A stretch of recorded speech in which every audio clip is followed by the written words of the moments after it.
Jira jirtu kabajamtoota daawwattoota BBS irraa oduu galgalanaaf qabnuun isinitti himaa oduu kan isinitti himu Shamsuu Bashiiri. Hongee caamaamaa fi beela Oromoota godina Booranaa mudatee lubbuu baraaruuf gargaarsi lukkurraa haga lubbuutti ija'uun ilmaan Oromoo biyya keessaa fi biyya alaa jiranii walitti qabamaa jiru jabaatee itti fufeeti jira. Yeroo ammaa biyya keessatti ilmaan Oromoo baankilee Oromiyaa keessa jiran garagaratti lakkoofsa herregaa banuudhaan uummata keenya godina Booranaa keessatti balaa hongeetiin rakkachaa jiran gargaaraati jiran. Gargaarsi kun biyya keessatti adda durummaadhaan Ustaaz Raayyaa Abbaa Maccaa fi waayiloota isaatiin kan walitti qabamaa jiru waggaa ta'u isaanis karaa miidiyaa hawaasaa fayyadamuudhaan ilmaan Oromoo biyya keessaa fi ala jiran qindeessanii namuu hanga dandeettii isaa gumaachaati jira.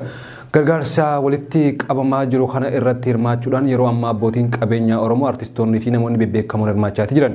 Kanneen keessaa abbaa qabeenyaa Oromoo jabaa fi yeroo adda addatti gargaarsaan Oromoo bira dhaabbachuudhaan kan beekamu obbo Yaadataa Juneedii uummata keenya Booranatti hongee fi beelaan miidhaman baraaruuf qarshii miliyoona 10 arjoomeeti jira. Gama biraatiinis abbaa qabeenyaa Oromoo bira kan ta'e obbo Tokkummaa fi ta'e uummata isaa Booranatti hongeen dhumaa jiruuf maallaqa qarshii miliyoona 8 gumaachuu danda'ee jira. Manni marii mootummaa naannoo Harariitis Oromoota godina Booranaa keessatti hongee fi beelaan miidhaman gargaaruuf deeggarsa qarshii miliyoona 10 gumaachaniiti jiran. Mootummaan naannoo Hararii deeggarsa akkanaaf akka fuulduraafis cimsee itti fufu ibseeti jira. Gama biraatiin kantiibaan magaalaa Finfinnee Adde Adaanech Abeebee gama isaaniitiin maallaqa qarshii miliyoona 102 maqaa bulchiinsa magaalaa Finfinneetiin arjoomaniiti jiran. Kun osoo kanaan jiru dhaabbileen gargaarsaa Oromiyaa keessa soso'an rakkoo namoota Oromiyaa keessatti mudateef xiyyeeffannoon barbaachisan akka laatamuuf waamicha dhiyeessaniiti jiran. Dhaabbileen miti mootummaa lakkoofsaan 12 ta'an kanneen ibsaa gamtaa namoomaa ja'uun baasaniin jiraattonni naannoo Oromiyaa miliyoona 14 ol ta'an sababa hongee fi walitti bu'iinsaatiin gargaarsa nyaataa hatattamaa akka isaan barbaachisu kan eeran hoggaa ta'u isaan kana keessaa kanneen miliyoona 3.6 ta'an qe'ee isaan irraa kan buqqaan ta'uu ibsaniiti jiran. Hongee godina Booranatti uumeenis loowwan 146 ol ta'an du'uu fi maatiin baay'een loowwan qaban dhabuu isaanii kan ibsichi dhaabbata kanneeni jiraattonni naannichaa hedduun hanqina nyaataa madaalaa jiddu galeessa irratti mul'achaa kan jiru hoggaa ta'u kunis yeroo dhiyootti gara sadarkaa olaanaatti ce'uu akka danda'u akeekkachiisaniiti jiran. Haala waliigalaa Oromiyaa keessattuu godina Booranaa keessa jiru jiraattotaaf yaaddessaa ta'uu kan eeree ibsi gamtaa dhaabbilee gargaarsaa kunneen seenaa Booranaa keessatti hongeen akkasii mudatee hin beekuusi jedhaniiti jiran. Yeroo itti pirezidaantiin bulchiinsa mootummaa naannoo Oromiyaa obbo Shimallis Abdiisaa araara buusuuf waraana bilisummaa Oromootiif waamicha dhiyeessaa jirutti mootummaan federaalaa ammoo gama isaatiin raayyaa ittisa biyyaa akkaan guddaa ta'e gara kutaalee Oromiyaa garagaraatti bobbaasaa jiraachuun barame. Dulli bobbaa waraanaa kunis ganama har'aa irraa eegalee bifa adda addaatiin konkolaataa waraanaa gurguddaan adeemsifamaati jira. Viidiyoon godina addaa naannoo Finfinnee Burraayyuu dhaqqabee wayitaa raayyaan ittisa biyyaa konkolaattota fe'iinsaa fi kan namoota deddeebisaniin guutamanii imalaa jiran ni mul'isa. Akka qeerroon Burraayyuu irraa dubbifnee BBS'f yaada laatetti waraanni amma gara Oromiyaaf fe'amaa jiru kun guyyoota muraasa dura meeshaalee waraanaa isaanii konkolaattota waraanaatiin isaan dura fe'amee turuu himeeti jira. Kanaaf afaan tokkoon araara buufna jecha afaan kaaniin ammoo lolaaf qophaa'aa jiraachuun Oromiyaan dirree waraanaa akka taatuuf waan itti yaadame fakkaata jechuun himeeti jira.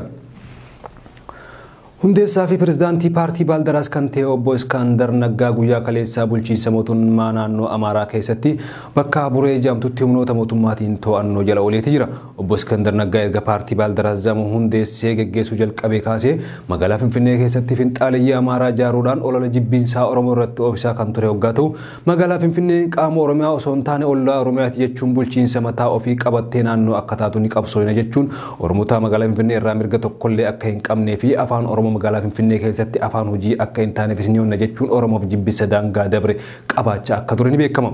Obbo Iskaandar Naggaa erga waggaa dabree mana hidhaatii ba'een booda gara kaaba biyyattii naannoo Amaaraa deemuudhaan hidhattoota finxaaleyyii faannoo fi jaan bakka isaa hidhatanii qubsuma godhatanitti deemee dubbisuudhaan barbaachisummaa qabsoo karaa hidhannoo irratti haasawaa jibbiinsa Oromootiin guutame godhaa akka ture ni yaadatama.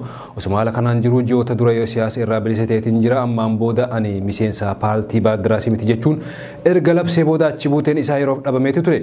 Haa ta'u malee obbo Iskaandar Naggaa yeroo dhabamus inni qabsoo waraanaa geggeessuuf karaa naannoo Amaaraa deemee finxaaleyyii faannoo akka ijaaraa tureetu mirkanaa'e. Odeeffannooleen arganne akka mirkaneessanitti obbo Iskaandar Naggaa dhiyaa Goojjimitti finxaaleyyii Amaaraa faannoo jaman gurmeessuun maqaa bilisa baasaa magaalaa Finfinnee jamu itti moggaasee mootummaa federaalaa humnaan kuffisuuf akka carraaqaa tureetu dhagame.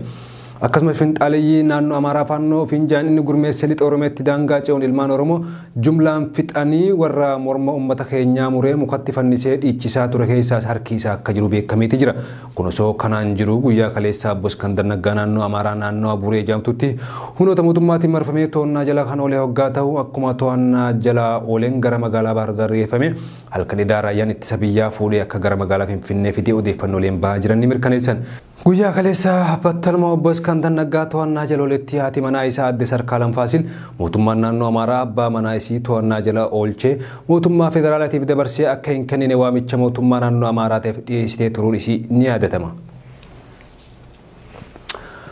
Walitti bu'iinsa bulchiinsa Somaliilaand gama bahaa Itoophiyaa daangessituutti ka'ee wal qabatee namoonni kumaatamatti lakkaa'aman gara Itoophiyaa baqatanii jiraachuun dhagame. Ameerikaa fi biyyoonni lixaa walitti bu'iinsaa fi hokkarri torbaanotaaf itti fufee akka dhaabbatuu fi deeggarsi namoomaa kanneen buqqaan bira akka ga'uu dhaamaniiti jiran. Bulchiinsa Somaaliyaa irraa ifatti foxxooyitee akka biyyatti kan of yaamtu Somaliilaand lolli gabaafamuu kan eegalee baatii gurraandhalaa keessaa eegaleeti. Laas Aanood magaalaa guddoo naannoo Sool yeroo taatu magaalaa guddoo Somaaliyaa Moqdashoo irraa gama kaaba ba'an kiiloomeetira 1,000 fagaatteetti argamti. Somaliilaand mootummaan abbaa irree Ziyaad Barree erga kufeen booda walabummaa isii kan labsatte hoggaa ta'u addunyaan garuu ammallee beekamtii idil addunyaa osoo hin kenniniif hafteeti jirti.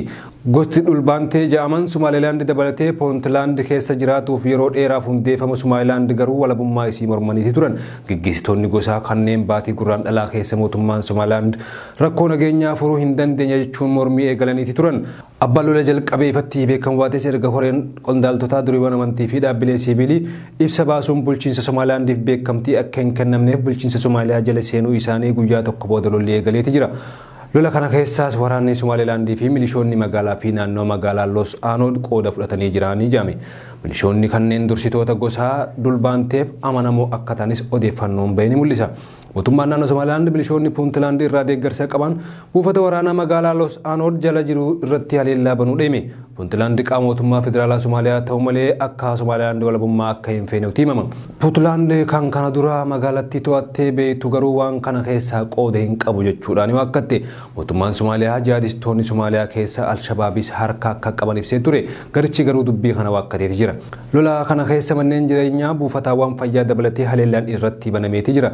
Lola guyyoota muraasaa booda waliigalteen dhukaasa dhaabu waliigalamee kan jiru ta'us waliigaltichi akka cabe gareewwan lamaan wal himataati jiran. Filannoo biyyaalessaa baatii dabre keessaa adeemsifamaa jedhamee ture yeroo biraatti dabarfamuunis muddama biraa uumeeti jira. Lolli ifatti gurraandhala keessa eegaluu dura garuu baatii muddee keessa qondaalli paartii mormituu erga ajjeefamee booda walitti bu'iinsi ni ture. Amajjii keessa mormitoonni daandiitti ba'uun mormii ibsan humnoota nageenyaa walitti bu'anii lubbuun namoota hedduu dabreeti ture.